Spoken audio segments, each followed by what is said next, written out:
Good evening, students. This is Kashish Abroad और welcome to my class. आज से हम स्टार्ट करने वाले हैं क्लास 12th का unit number 1 that is electrostatics. तो उसके लिए सबसे पहले हमें अंडरस्टैंडिंग होनी चाहिए कि हम जो चैप्टर पढ़ने जा रहे हैं व्हाट दैट एक्चुअली मीन्स. जैसे कि आपके चैप्टर का नाम है electrostatics. So what do you mean by electrostatics? Anyone who knows the definition of electrostatics, just write it in the comment section. So, electrostatics basically क्या है? It is the study of charges at rest. जो भी charges rest पर होते हैं उनकी जो study की जाती है that is called as electrostatics. I hope everyone is clear with this. So the very first topic which we need to understand in this chapter is electric charge. So आप लोगों ने इस टर्म के बारे में बहुत बार सुना होगा कि जैसे चार्जेस हैं these are of two types, positive and negative charge, and like charges जो हैं they repel each other, unlike charges attract each other.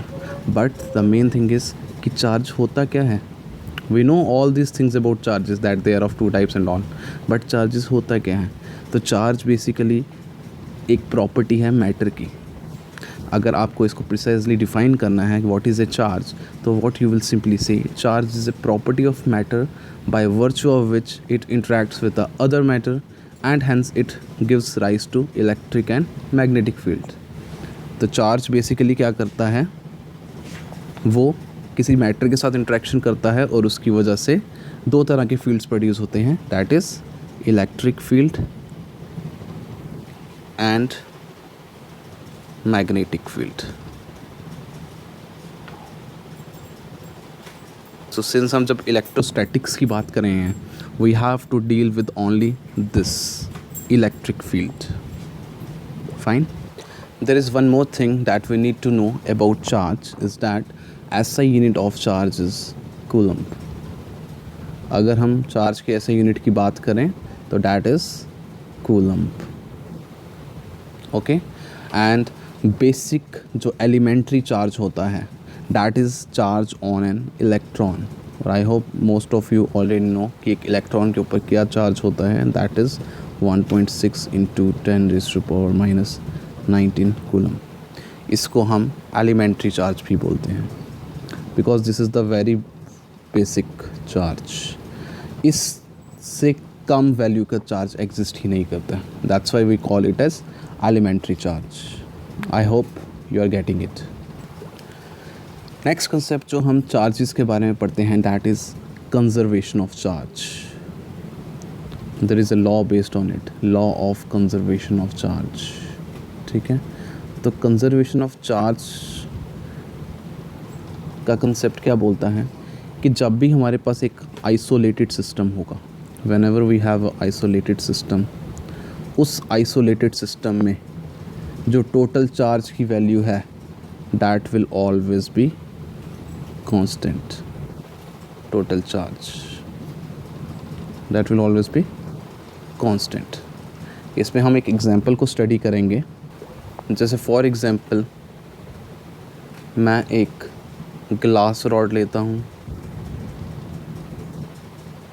Glass rod को हम मानेंगे that is positively charged and we have taken a silk cloth जो कि negatively charge होगा. जैसा कि आपको पता है जो पॉजिटिवली चार्ज्ड बॉडीज़ होती हैं they have tendency to lose electrons, right. और जो सिल्क क्लॉथ है that is negatively charge, it will be having tendency to gain the electrons. Suppose अगर हम इसे रब करेंगे ग्लास रॉड को सिल्क क्लॉथ के साथ तो still it will be a system. At the end जब हम टोटल चार्ज को कैलकुलेट करेंगे वी विल फाइंड कि जो टोटल चार्ज होगा इन दोनों का मिला के किसका, ग्लास रॉड का एंड सिल्क क्लॉथ का, that will be constant.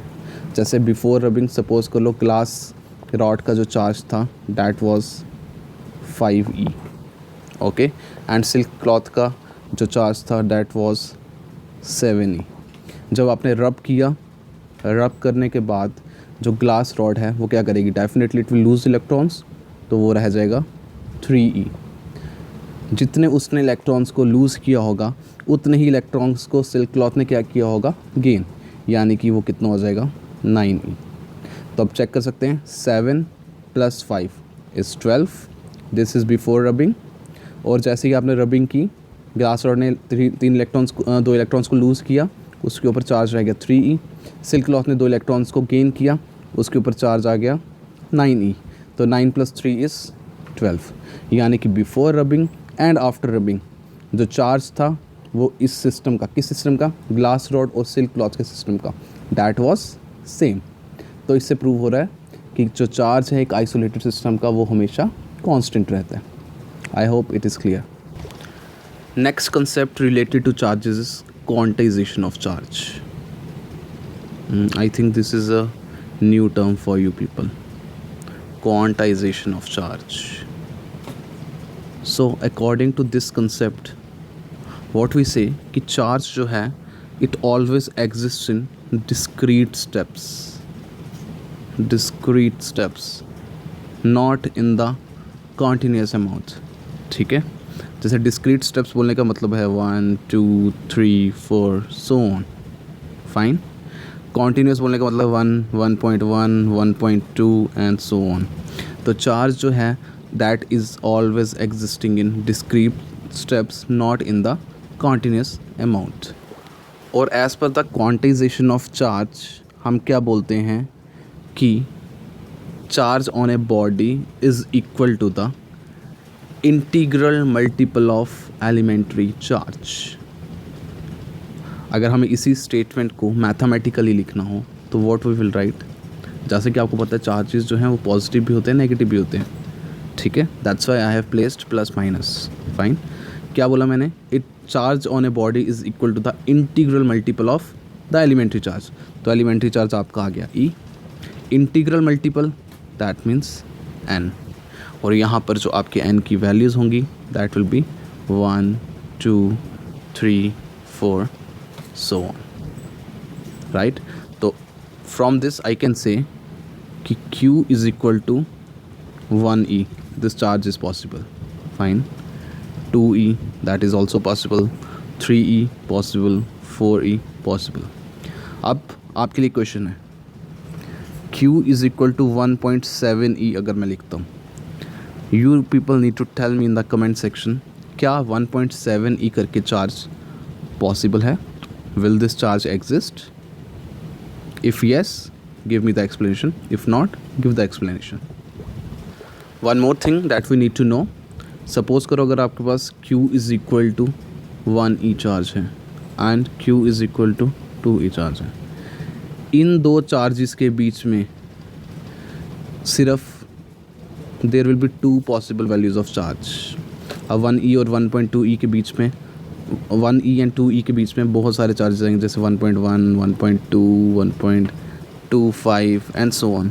But since यहाँ पर हम देख पा रहे हैं it is not in the discrete steps, और क्वांटाइजेशन क्या बोलती है कि चार्ज जो है it exist always in discrete steps, so these charges will not be possible, right. So 1e और 2e के बीच में सिर्फ 2 ही चार्जेस लाई करेंगे, that is 1e and 2e themselves। So this is all about the quantization of charge. Now let's see a simple problem based on the quantization of charge। Problem क्या है? Suppose you have a question, calculate charge carried by 12.5 into 10⁻18 electrons। ठीक है, suppose करो अब ये जो आपको दिया नंबर ऑफ़ इलेक्ट्रॉन्स दिए, जो मैंने वहाँ पर लिखा था Q is equal to plus minus N E, वहाँ पर N जो था that was denoting number of electrons. तो आपको यहाँ पर दिया गया है N की value, that is 12.5 into 10⁻18, fine, ठीक है। यू ऑलरेडी नो कि E जो है उसकी क्या वैल्यू होती है, E यानी कि charge on electron -1.6 into 10⁻−19 coulomb, and you are very well aware of कि Q जो है वो किसके बराबर होता है, NE के, right, yes or no। and now here we just need to put the values, that's it। आपके पास n की वैल्यू भी है, ठीक है, आपके पास ई की वैल्यू भी है। जब आप इनको मल्टीप्लाई करेंगे what you will get -20 into 10⁻⁻1। Fine, इसको मैं कुछ ऐसे लिख सकता हूँ -20/10, राइट। 0 एंड 0 कैंसिल, तो आपके पास जो चार्ज की वैल्यू आएगी वो क्या वैल्यू होगी, Q is equal to -2 coulomb. I hope this is clear to everyone. The next thing we talk about charges is additivity of charge. Additivity of charge, ठीक है। We generally say charges are additive in nature. Additive होने का मतलब क्या है कि जब भी आपके पास कुछ charges given होंगे we always need to consider their signs also, ठीक है। Let's suppose there is a body, ठीक है, एक बॉडी है जिसमें जो चार्जेस हैं वो किसके बराबर हैं, +3Q के, ठीक है, -2Q के एंड +5Q के।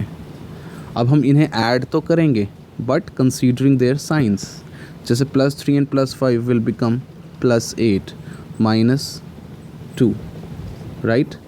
तो आपके पास जो एंड में आंसर आएगा overall what should be, it should be +6Q, because आपने देखा हमने यहाँ पर साइंस को कंसीडर किया है। यानी कि जब भी हम चार्जेस को ऐड करेंगे we always need to consider their signs, not just the magnitude. This is called additivity of charge. Coming on to the last topic for today's lecture, and this is going to be the one of the lengthy topics for today, that is methods of charging. Methods of charging, तो बहुत सारे method होते हैं charging करने के। Well first of all we will recall कि आज हमने पढ़ा क्या, इलेक्ट्रोस्टैटिक्स की डेफिनेशन को अंडरस्टैंड किया कि जो आपका ये चैप्टर है what is it all about. उसके हमने चार्ज के बारे में पढ़ा कि व्हाट इज़ अ चार्ज की कुछ प्रॉपर्टीज़ के बारे में पढ़ा कि चार्ज कैसा होता है, क्वांटाइज्ड होता है, एडिटिव इन नेचर होता है। उसकी कंजर्वेशन के बारे में पढ़ा कि law of conservation of charge क्या बोलता है, and we did a simple problem based on the quantization of charge, right. So now we will talk about different methods of charging. तो चार्जिंग जो है वो हम फ्रिक्शन के थ्रू कर सकते हैं, ठीक है। फ्रिक्शन में बेसिकली क्या करते हैं, दो बॉडीज़ को वही रब against each other. So friction, charging by friction is done by rubbing two bodies against each other.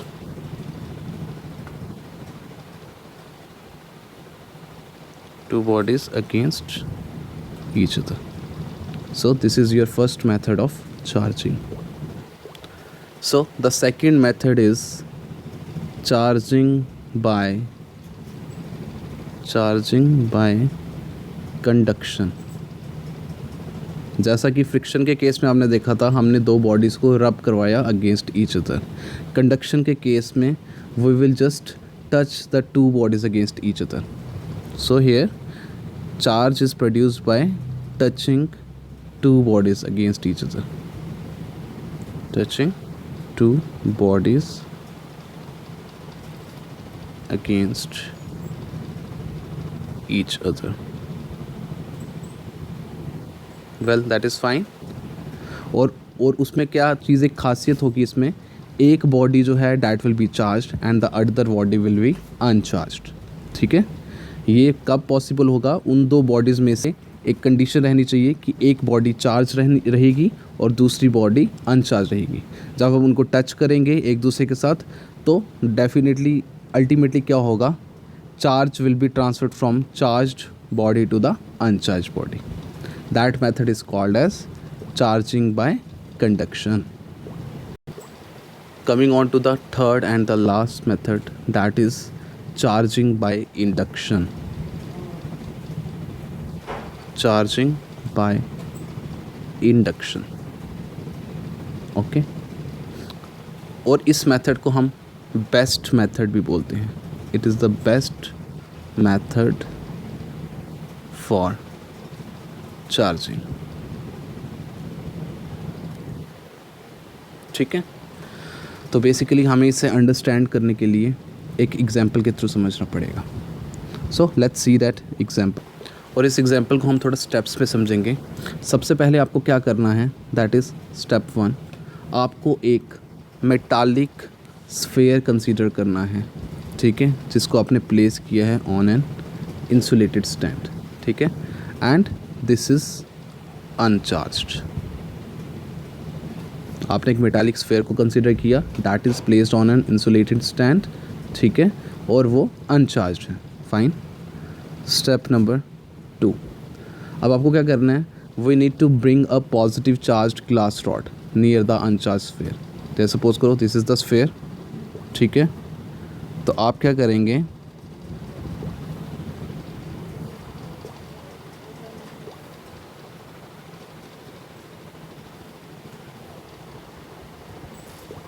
अब आपको इस स्फेयर के पास में एक चार्ज्ड ग्लास रॉड को लाना है. ठीक है, और वो कैसी होगी, पॉजिटिवली चार्ज्ड, यानी कि that glass rod is carrying the positive charge.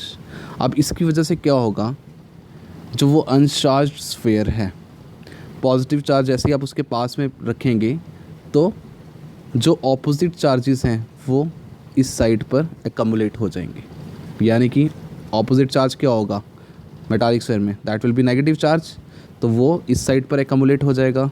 And जो पॉजिटिव चार्ज है वो इस साइड पर एकमुलेट हो जाएगा. Right, so this is your sphere. I hope first 2 steps are clear to you people.